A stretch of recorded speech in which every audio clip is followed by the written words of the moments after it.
क्या आप एक जगह पे बैठ नहीं पाते हो?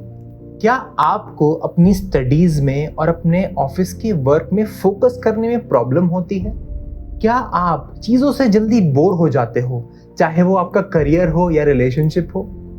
आपको अपनी जिंदगी में वैरायटी चाहिए और आप बहुत ज्यादा इम्पल्सिव हो या तो आपके बहुत ज्यादा मूड स्विंग्स रहते हैं, तो शायद आपको ADHD हो सकता है। ADHD मतलब attention deficit hyper activity disorder. तो आज जानते हैं ADHD के बारे में इस वीडियो में। My name is Anmol. I'm a mental health practitioner, counselor, psychologist, career coach, life coach, and life skills trainer. I'm here to share my insights and learnings with you to tackle life challenges and attain your highest potential. Let's create balance in your life.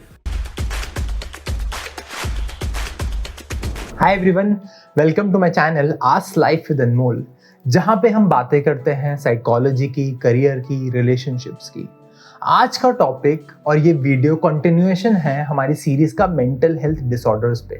अगर आपने previous series नहीं देखी है जिसमें हमने discuss करा है anxiety disorder, OCD और PTSD डिसऑर्डर, तो प्लीज उसको जाके देखिए। आज का डिसऑर्डर हमने जो चूज करा है वो है ADHD, attention deficit hyper activity disorder. आज हम जानेंगे कि ADHD होता क्या है, क्या ये सिर्फ बच्चों को होता है कि ये बड़े लोगों को भी होता है। हम जानेंगे कि इसके सिम्टम्स क्या हैं। फिर मैं कुछ आपको केसेस बताऊंगा, एक बच्चे का और एक एडल्ट का जिसको ADHD है। फिर हम बात करेंगे ADHD को थेरेपी से कैसे मैनेज करा जाता है। फिर हम बात करेंगे positive side of ADHD disorder, कुछ सेलिब्रिटीज जिनको ADHD था पर वो अपनी लाइफ में बहुत सक्सेसफुल हुए। और लास्टली मैं आपसे डिस्कस करूंगा करियर ऑप्शंस जो कि एक ADHD पर्सन परस्यू कर सकता है अपने डिसऑर्डर के साथ। So stay till the end. तो पहले जानते हैं ADHD होता क्या है। ADHD एक मेंटल डिसऑर्डर है जिसकी फुल फॉर्म है attention deficit hyper activity disorder. अगर आप इसकी फुल फॉर्म को ढंग से समझें तो आपको इसके सिम्टम्स भी पता चल जाएंगे। अटेंशन डेफिसिट मतलब अटेंशन देने में प्रॉब्लम, फोकस करने में प्रॉब्लम। तो एक तो इस कैटेगरी के सिम्टम्स होते हैं लोगों को, और दूसरा है हाइपर एक्टिविटी, इम्पल्सिव होना, चीज़ों से जल्दी बोर हो जाना। तो अगर ये दोनों चीज़ें होती हैं आपको तो हम उसको कहते हैं attention deficit hyper activity disorder. Generally ये बच्चों में ज़्यादा पाया जाता है, जिसको जनरली पेरेंट्स जो होते हैं वो शरारत समझ लेते हैं कि बच्चे को डिस्ट्रैक्शन हो गया। आजकल सोशल मीडिया की एज में डिस्ट्रैक्शन होना बहुत नॉर्मल है, तो पेरेंट्स को समझ नहीं आता कि ये नॉर्मल बिहेवियर है या फिर ये बिहेवियर गलत है। ठीक है, ये एक मेंटल डिसऑर्डर भी हो सकता है। और कुछ लोगों का ADHD अगर बचपन में डायग्नोस ना हुआ हो तो वो आगे जाके एडल्ट ADHD में कन्वर्ट हो जाता है, जो कि हम आजकल के दौर में देख रहे हैं। तो पहले जानते हैं कि क्या सिम्टम्स होते हैं एक बच्चे के टाइप के ADHD में। तो पहले हम बात करते हैं इनअटेंशन सिम्टम्स के बारे में। होमवर्क, स्कूल का टास्क ना करना या डिले करना, इंस्ट्रक्शन सुनने के बावजूद उस पर अमल ना करना या फॉलो ना करना, स्कूल में अपने काम पे केयरलेस मिस्टेक्स करना, लॉन्ग लेक्चर्स या रीडिंग से ध्यान भटकना, जल्दी डिस्ट्रैक्ट हो जाते हैं बच्चे, चीज़ें बार बार खो देना, वो अपनी पेंसिल बुक खो देंगे जल्दी, बहुत इजीली डिस्ट्रैक्ट हो जाते हैं चीज़ों से। उनके साइड में कोई आवाज़ आ रही है बाहर से, राइट, क्लासेस से बाहर आ रही है, तो वो डिस्ट्रैक्ट हो जाते हैं, उनका कॉन्सेंट्रेशन बन नहीं पाता। रोज एक टास्क ऑर्गेनाइज ना कर पाना, भले वो एक छोटा सा टास्क उनको दिया हो वो उनसे ऑर्गेनाइज नहीं हो पाता। ठीक है, ये हो गए हमारे इनअटेंटिव बिहेवियर, जहां पे अटेंशन लेने में प्रॉब्लम होती है बच्चों को। दूसरी बात करते हैं हम हाइपर एक्टिविटी सिम्टम्स। इसमें क्या होता है, बैठे वक्त हमेशा हिलना या रेस्टलेस होना। आपने देखा होगा बहुत बच्चे अपना पैर हिलाते रहते हैं, अपने हाथ हिलाते रहते हैं, राइट, बहुत रेस्टलेस होते हैं। तो ये भी हाइपर एक्टिविटी का एक सिम्टम है। दूसरी चीज हो गई क्लास में बिना परमिशन के उठ जाना, एक्सेसिव बातें करना, अपनी बारी को वेट ना करना। जैसे उनका कोई स्पोर्ट्स पीरियड हो गया या उनको प्रेजेंटेशन करनी है तो अपनी वेट नहीं करते, वो बहुत रेस्टलेस हो जाते हैं। दूसरों की बात में बीच में घुस जाना, बहुत बातूनी भी होते हैं ये, राइट, बहुत ज्यादा बातें ही करते हैं ADHD में। तो ये तो हो गए हमारे सिम्टम्स एक बच्चे के। अब बात करते हैं एक एडल्ट ADHD सिम्टम्स क्या होते हैं। सबसे पहली चीज जो इन्हें होती है, काम या मीटिंग्स में ध्यान नहीं लगता इन लोगों का, राइट। ये बैठ नहीं पाते मीटिंग में ज्यादा देर तक।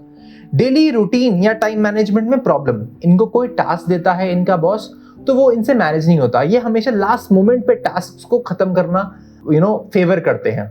उसके बाद ये फ्रीक्वेंट डिस्ट्रैक्शंस होते हैं इनको, मोबाइल का, इंस्टाग्राम का, राइट। इनको मल्टीटास्क करना बिल्कुल पसंद नहीं होता। मल्टीटास्क में ये फेल हो जाते हैं। इनको एक ही काम दिया जाए उसी को ये अच्छे से कर पाते हैं। बोरिंग काम को डिले करते हैं। अगर कोई काम बोरिंग है, इनको बोरिंग लगता है, लास्ट तक छोड़ देंगे उस काम को, राइट। वो करेंगे नहीं काम। और इनको क्या चाहिए होता है, वैरायटी चाहिए होती है वर्क में। अगर ये ऐसे प्रोफेशन में है जहाँ पे जैसे मान लो ये अकाउंटेंसी में, जैसे 9 से 5 तक उनको बैठना पड़े एक ही काम करते हुए, या फिर कोडिंग कर रहे हैं ये 9 से 5 तक, तो ये ना बोर हो जाएंगे उस काम से। तो ये चीजें ना होती है, कीज, फोन्स, वॉलेट्स बार बार खो देना, अपना इम्पल्सिव डिसीजंस को रिग्रेट होना, लाइक शॉपिंग कर देते हैं ये, रिलेशनशिप में इम्पल्सिव हो जाते हैं, उसमें बहुत ज्यादा इन्हें प्रॉब्लम होती है, रेस्टलेसनेस होती है, right. Long term project complete नहीं कर पाते। अपनी डेडलाइंस जो उनको बॉस देते हैं उनको कभी सही से फॉलो अप नहीं कर पाते। इम्पल्सिव स्पीच होती है इनको, दूसरों को इंटरप्ट करते रहते हैं, अपनी बातों को पहले कहते हैं हमेशा, जिसकी वजह से लोग इन्हें कभी कभी रूड भी समझ लेते हैं। ओवर कमिटमेंट और ओवरवेल्ड हो जाते हैं जल्दी, रिस्पॉन्सिबिलिटीज इन्हें दी जाती है तो कहते हैं इतना काम मेरे से कैसा होगा, मैं कर ही नहीं रहा। तो प्रोक्रेस्टिनेशन इनमें नॉर्मली आने लग जाती है चीजों को लेकर, राइट। ये मैंने बताया रेस्टलेस होते हैं, सेम जैसे जो एक बच्चे के सिम्टम्स होते हैं, रेस्टलेस होना, अपने हाथ को फिजिट करते रहते हैं, हिलाते रहते हैं बार बार हाथ पैरों को, right. They are driven by experiences, ये एक्सपीरियंस के पीछे ज्यादा भागते हैं, राइट। इम्पल्सिव और इम्पेशेंट होते हैं and they are mostly disorganised. ADHD वाले लोग ज्यादातर ऑर्गेनाइज नहीं होते, ये हमने देखा है एडल्ट वर्जन में, राइट। और ये अपने काम से बहुत ज्यादा जल्दी डिस्ट्रैक्ट हो जाते हैं। तो ये तो हो गए हमारे सिम्टम्स एक एडल्ट ADHD के। दोनों चीजों में मैं बताना चाहूंगा, अगर ये सिम्टम्स आपको हैं और ये 6 महीने से ज्यादा हैं, आपकी पर्सनल लाइफ को, रिलेशनशिप को और आपके काम को प्रॉब्लम दे रहे हैं, तब हम इन्हें मेंटल डिसऑर्डर कहते हैं। वरना अगर ये थोड़े टाइम के लिए है, सिर्फ एक पर्टिकुलर सिचुएशन के हैं, आपका एग्जाम है, आपका इंपॉर्टेंट प्रोजेक्ट है, then it is very normal. But ये सिम्टम्स अगर आपको 6 महीने से ज्यादा हो रहे हैं या 6 महीने तक हैं, तब आपको कंसल्ट करना चाहिए एक साइकोलॉजिस्ट के लिए, अपने इस डिसऑर्डर को समझने के लिए। अब हम बात करते हैं 2 केस स्टडीज की इन दोनों सिम्टम्स के लिए। पहले बात करते हैं रोहन की, जो एक 9 साल का खुश मिजाज बच्चा है, हमेशा हंसते हुए, हमेशा चलते फिरते वो हंसता रहता है। लेकिन उसके टीचर्स के लिए वो एक प्रॉब्लम चाइल्ड था, राइट। क्लास के बीच में अचानक से सीट से उठ जाना, पेंसिल किसी का ले लेना, होमवर्क इनकम्प्लीट करना या छोड़ देना होमवर्क को। और जब टीचर डांटती थी उसको, तो वो एक मासूम सी स्माइल देख के बोलता था, मैं भूल गया करना अपना होमवर्क, राइट। घर पर मम्मी पापा सोचते थे कि शायद ये एक शरारत होगी बच्चे की, या इसमें ज्यादा ही एनर्जी है। बच्चों में तो ज्यादा एनर्जी होती है, लेकिन अंदर ही अंदर रोहन कैसे फील करता था कि वो परेशान है। जब सब उस पर चिड़चिड़ाते थे कि तुम बैठ क्यों नहीं सकते हो, तुम्हारे कम मार्क्स क्यों आ रहे हैं, राइट। तो वो अंदर से सोचता था कि मैं इस पे कंट्रोल क्यों नहीं कर पा रहा हूँ, मैं और बच्चों की तरह बैठ क्यों नहीं सकता हूँ, मैं और बच्चों की तरह पढ़ क्यों नहीं पा रहा हूँ, कंप्लीट क्यों नहीं कर पा रहा हूँ अपना होमवर्क। जब ये डायग्नोसिस हुआ रोहन का, तो उन्हें पता चला कि इस रोहन को ADHD है।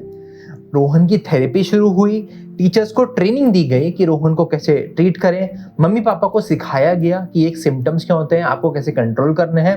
धीरे धीरे रोहन को थेरेपी से कॉन्फिडेंस मिला और उसने पहली बार अपनी कॉपी पूरी तरह से कंप्लीट करके टीचर को दी। टीचर ने उसे कहा प्राउड ऑफ यू, पेरेंट्स ने उसे कहा प्राउड ऑफ यू। ये कहानी थी रोहन। अब बात करते हैं दूसरे केस की, जो कि एक एडल्ट ADHD केस है, प्रिया की। प्रिया एक 28 साल की वर्किंग प्रोफेशनल है। वो कॉर्पोरेट में काम करती थी, लेकिन वो एक अंदर ही अंदर एक जंग कर रही थी, राइट। मीटिंग्स में अपने इंपॉर्टेंट पॉइंट्स मिस कर देती थी, डेडलाइंस हमेशा स्लिप हो जाती थी उसके दिमाग से, कभी भी टास्क को अपने टाइम में कंप्लीट नहीं करती थी, इम्पल्सिव हो जाती थी अपने डिसीजंस को लेकर। उसके कलीग सोचते थे इतनी टैलेंटेड तो है, पर ये काम क्यों नहीं कर पाती। बचपन से ही ये पैटर्न देखा था प्रिया ने। पर तब कोई समझ नहीं पाया कि प्रिया को ऐसा क्यों होता है। प्रिया सोचती थी शायद मैं लेजी हूं, शायद मैं इंडिसाइसिव हूं। रिलेशनशिप में उसको क्या होता था, मिसअंडरस्टैंडिंग होती थी। उसको हर काम में क्रिटिसिज्म कराया जाता था कि तुम ये ढंग से कर नहीं पाती हो, तुम बैठ नहीं पाती हो, राइट। उसकी सेल्फ एस्टीम टूट गई। एक दिन एक प्रेजेंटेशन के टाइम पे वो ब्लैंक हो गई। बॉस ने लगाई उसको डांट और प्रिया वॉशरूम में जाके रोनी पड़ी। तब उसने डिसाइड करा कि मुझे ये चीज समझनी पड़ेगी, मेरे को ये डिसऑर्डर है क्यों। डायग्नोसिस के बाद पता चला कि उसको ADHD डिसऑर्डर है, राइट। थेरेपी ली उसने, कोचिंग ली और सेल्फ कंपैशन ने प्रिया को उस काबिल बनाया कि वो अब अपने कलीग्स के साथ काम कर पा रही है, अपनी परफॉर्मेंस, अपने टास्क वो टाइम पे कंप्लीट करती है, राइट। और अपने जो उसके इंटर्न्स हैं, जब वो काम कंप्लीट नहीं कर पाते तो उनको वो बोलती है मैं समझ सकती हूँ आप किस चीज़ों से गुजर रहे हैं, क्योंकि मैं भी इन चीज़ों से गुजरी हूँ। तो ये था केस हमारे एडल्ट ADHD का।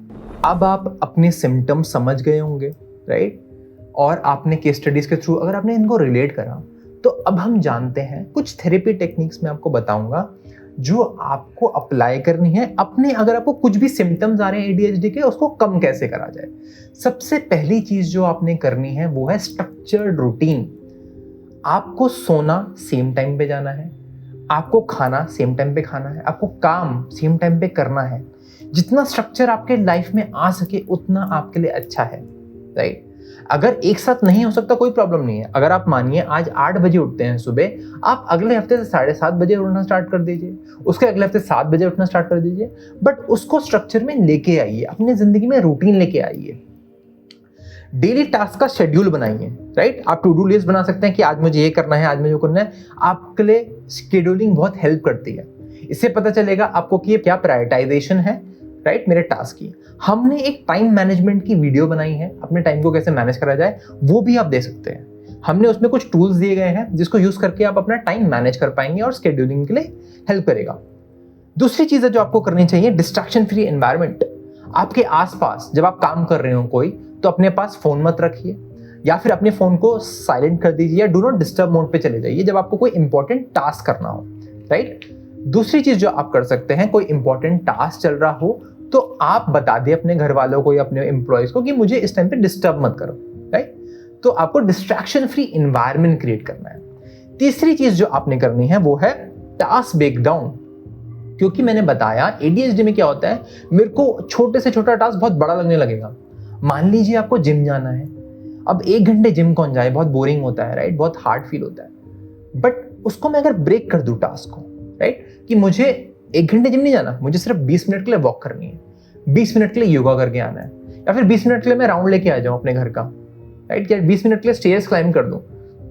तो मुझे अपने टास्क को छोटा छोटा डिवाइड करना है, जो कि एक बुक भी आई थी एटॉमिक हैबिट्स, उसमें भी ये चीज बताई गई थी कि आप अपने टास्क को छोटे से डिवाइड कर दो और फिर उस पर छोटे टास्क को इंप्लीमेंट करो, और उसको जो रीइंफोर्समेंट मिलेगा आपको कि आप खुश हो गए उस टास्क को करके, और वो आपको मोटिवेट करेगा और छोटे टास्क करने के लिए, राइट। उसका बाद आपको क्या करनी है, अपनी लाइफ में फिजिकल एक्टिविटी लेके आनी है। आप मैंने जैसे बताया जिमिंग कर सकते हो, आप अपना कोई गेम आपको पसंद हो, आप क्रिकेट खेलते हो, आप बास्केटबॉल खेलते हो, आप कोई भी और गेम खेलते हो, आप गेम लेके आओ, भले ही उसको 10 मिनट करो। आप योगा एक्सरसाइजेस कर सकते हो, आप डांस कर सकते हो, आप जुम्बा कर सकते हो, बट अपनी लाइफ में फिजिकल एक्टिविटी लेके आइए। ADHD में ये पाया गया है, इन लोगों को अगर बिठा दिया जाए, इनके अंदर बहुत ज़्यादा एनर्जी होती है, इंपल्सिविटी होती है। अगर वो सही डायरेक्शन में नहीं लगी तो ये इंपल्सिव हो जाएंगे, एंग्रीली बिहेव करेंगे, लोगों पे चिल्लाएंगे, वो हम नहीं चाहते। इसलिए आप अपने लाइफ में फिजिकल एक्टिविटी लेके आइए, भले ही वो 10-15 मिनट के लिए आप स्टार्ट कर सकते हैं। दूसरी चीज़ है, जो भी आप काम स्टार्ट करें उसके लिए एक पॉजिटिव रीइंफोर्समेंट लेके आए, राइट। आपको अपने आप को प्रेज करिए। अगर आपने 10 मिनट वॉक करा है, 20 मिनट वॉक करा है, या फिर एक चॉकलेट खा लीजिए, या फिर एक मूवी देख के आ जाइए, अपनी फेवरेट फ्रेंड्स के साथ चले जाइए, राइट। तो पॉजिटिव रीइंफोर्समेंट देना है अपने आप को, जो आप छोटे छोटे स्टेप्स कर रहे हैं। फिर अगर इन चीज़ों से आपको फर्क ना पड़े तो लास्ट चीज़ होती है थेरेपी। इसके लिए CBT, कॉग्निटिव बिहेवियर थेरेपी बनी हुई है, बिहेवियर मॉडिफिकेशन, और आपके you can take family counselling also. अगर आप एक छोटे बच्चे के ADHD ट्रीट करना चाहते हैं, वो काउंसलर आपके पेरेंट्स को बताता है कि आपके साथ कैसे ट्रीटमेंट करा जाए, राइट। तो ये तो हो गए कुछ चेंजेस और लास्ट में मैं आपसे बोलूँगा कि आपको कुछ लाइफस्टाइल चेंजेस भी करने अपने फूड से रिलेटेड। अगर आपको ज़्यादा शुगर खाना पसंद है, आपको कैफीन एडिक्ट हो, उसको थोड़ा लिमिट करो। आपको 7 से 8 घंटे की नींद लेनी ही लेनी है, राइट? कम से कम शुगरी फ्रूट खाना है और बैलेंस डाइट लेती है। इन सब चीज़ों से भी आपको बेटर फील होगा। अगर मैं शुगर ज़्यादा खाता हूँ, कैफीन होता है, तो मैं अपना आप ही इम्पल्सिव हो जाता हूँ। मैं अपनी नींद कम कर लेता हूँ तो मैं अपना आप ही इम्पल्सिव हो जाता हूँ, मेरे को एंगर इश्यूज होने लग जाते हैं, राइट? तो ये सब चीज़ें आप इम्प्लीमेंट कर सकते हो अपनी लाइफ में अपना ADHD के सिम्टम्स को कम करने के लिए। आप ये सब चीज़ें जो मैंने आपको चीज़ें बताई ट्राई कर सकते हो एटलीस्ट 20 to 30 डेज के लिए। आपको कुछ इफेक्ट आता तो अच्छी बात है, पर अगर आपको वो इफेक्ट नहीं आता, आपको सिम्टम्स तभी भी आते हैं जो ADHD के मैंने बताए, तब आपको शायद थेरेपी प्लस मेडिकेशन की ज़रूरत हो।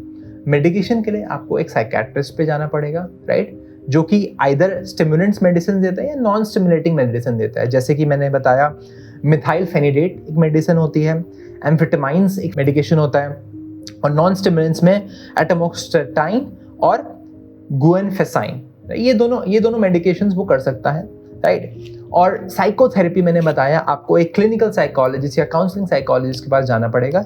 उसके लिए वो कॉग्निटिव बिहेवियर थेरेपी अपना सकता है, माइंडफुलनेस एंड मेडिटेशन अपना सकता है, एंड समटाइम्स उनको लाइफ कोचिंग की भी ज़रूरत पड़ती है। जो लाइफ कोचेस होते हैं जो उनको स्केड्यूलिंग और प्रायोरिटी टू डू लिस्ट में हेल्प करेंगे। तो आपको अगर बहुत ज़्यादा एग्रीवेटेड सिम्टम्स होते हैं तो आपको एक साइकियाट्रिस्ट को, क्लिनिकल काउंसलिंग साइकोलॉजिस्ट या फिर एक लाइफ कोच को ज़रूर दिखाना चाहिए। अब बात करते हैं पॉजिटिव साइड, राइट? आप लोग सोचते होंगे मेंटल डिसऑर्डर एक नेगेटिव साइड है, मुझे हो गया, मैं क्या करूँगा? बट कुछ लोगों ने हमारी इंडस्ट्री में बहुत ज़्यादा अच्छा बदलाव लेके आया है। क्या आप जानते हैं आलिया भट्ट ने एडमिट करा है कि उसे ADHD है, राइट? आलिया भट्ट ने कहा, और वो बॉलीवुड की सबसे बेस्ट एक्ट्रेस है, right? We all know that Alia Bhatt is the best actress in Bollywood. उसने बताया कि उनको बचपन में वो जोन आउट हो जाती थी, राइट? और वो लंबे लंबे सेशंस अपने स्कूल के वो नहीं कर पाती थी। उनको बैठने में एक जगह प्रॉब्लम हो जाती थी और उन्हें जल्दी बोरियत महसूस होती थी, राइट? आलिया ने बताया कि उनका ये जो ADHD डिसऑर्डर था, जैसे कि हाइपर फोकस और एक्सप्रेसिव बॉडी लैंग्वेज का ना, इनकी वजह से वो ज़्यादा अपने एक्टिंग को दे पाई। उनकी एक्टिंग के प्रोसेस में एक अलग ही एज आ जाता है इन सब चीज़ों की वजह से। उनका ओपननेस उनके बारे में ये बताता है कि वो कितनी ओपन है इस चीज़ों को लेकर, राइट? एक इंटरनेशनल एग्जांपल देता हूँ आपको, माइकल फेल्प।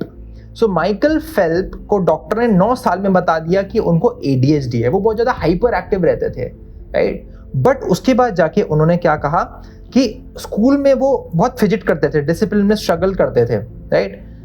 पर स्विमिंग में उन्होंने कामनेस दी। उन्होंने एक अपनी एक्टिविटी ज्वाइन करी स्विमिंग की, और वहाँ पे वो 23 गोल्ड मेडल्स लेके आए हैं आज तक अपनी कंट्री के लिए, राइट? वो एक वर्ल्ड फेमस एथलीट बन चुके हैं, राइट? उनकी कहानी बताती है कि ADHD के चैलेंजेस को हार्नेस करके वो एक वर्ल्ड क्लास स्विमर बन चुके हैं। तो ये एग्जाम्पल से आपको पता चलता है कि ADHD एक मेंटल डिसऑर्डर सिर्फ एक पार्ट होता है।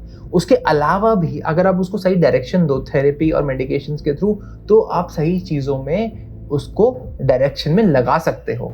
लास्ट में हम बात करते हैं कुछ करियर्स की जो कि सूटेबल होते हैं ADHD के लोगों के लिए। सबसे पहली चीज़ जो इन्हें सूट करती है वो है फ्लेक्सिबिलिटी, जो कि सिर्फ एक एंटरप्रेन्योर या फिर वो खुद से कुछ काम अपना ढूंढ लें, उनके ऊपर कोई बॉस या फिर किसी का प्रेशर ना रहे। सो एंटरप्रेन्योरशिप या सेल्फ एम्प्लॉयमेंट इन्हें हेल्प करती है फ्लेक्सिबिलिटी शेड्यूल के लिए। तो अगर आप ऐसा कुछ काम कर सकते हैं तो वो हमारा पहला प्रेफरेंस रहेगा। दूसरी चीज़ इन्हें जो करनी चाहिए वो होता है creative and high variety roles, जैसे कि graphic designing, film making, writing, performing arts करना, right? Like dancing, singing, right? Acting. ये बहुत ज़्यादा एक्सप्रेसिव होते हैं, इनकी एनर्जी एक जगह चैनलाइज हो जाती है हाई वैरायटी और क्रिएटिव करियर्स में, राइट? ये बोर नहीं होते ऐसे करियर से ज़्यादा। तीसरी चीज़ जो होती है स्पोर्ट्स या फिर पैरामेडिकल सर्विसेज, राइट? और आर्मी, नेवी, ये भी, इसमें भी लोग ज़्यादा जाते हैं, राइट? क्योंकि इनमें क्या होता है कि इनको कॉम्प्लेक्स रोल, ये इमरजेंसी सिचुएशंस में काम करना, बहुत ज़्यादा फिजिकल एक्टिविटी में काम करना, इन्हें ये चीज़ हेल्प होती है। ये स्पोर्ट्स कोचिंग, डांस और थिएटर में भी जा सकते हैं। फिर उसके बाद ये जो होते हैं बहुत अच्छे टेक्नोलॉजी में, आई वुड नॉट से कि ये बहुत ज़्यादा अच्छा करेंगे, बट स्पेसिफिक रोल जैसे गेम डिज़ाइनर हो गया, UI UX डिज़ाइनर हो गया, जो कि थोड़ा बहुत क्रिएटिव होता है। तो अगर आपको इंजीनियरिंग चूज भी करनी है आप कर सकते हैं, बट उसमें एक क्रिएटिव साइड लेके आइए जो कि गेम डिज़ाइनिंग में या UI UX डिज़ाइनिंग में होता है, राइट। और अगर आपको एजुकेशन या कंसल्टेंसी फील्ड में जाना है तो वहाँ पर आप एज कोचेस या फिर पब्लिक स्पीकर्स या फिर टीचर्स के तौर पे जा सकते हैं, जहाँ पे कि बहुत ज़्यादा सेल्फ एक्सप्रेशन यूज़ हो रहा है, अगेन बहुत ज़्यादा क्रिएटिविटी, बहुत ज़्यादा वैरायटी यूज़ हो रही है। तो ये कुछ करियर ऑप्शंस हो गए आपके लिए जो आपको ज़्यादा सूट करेंगे।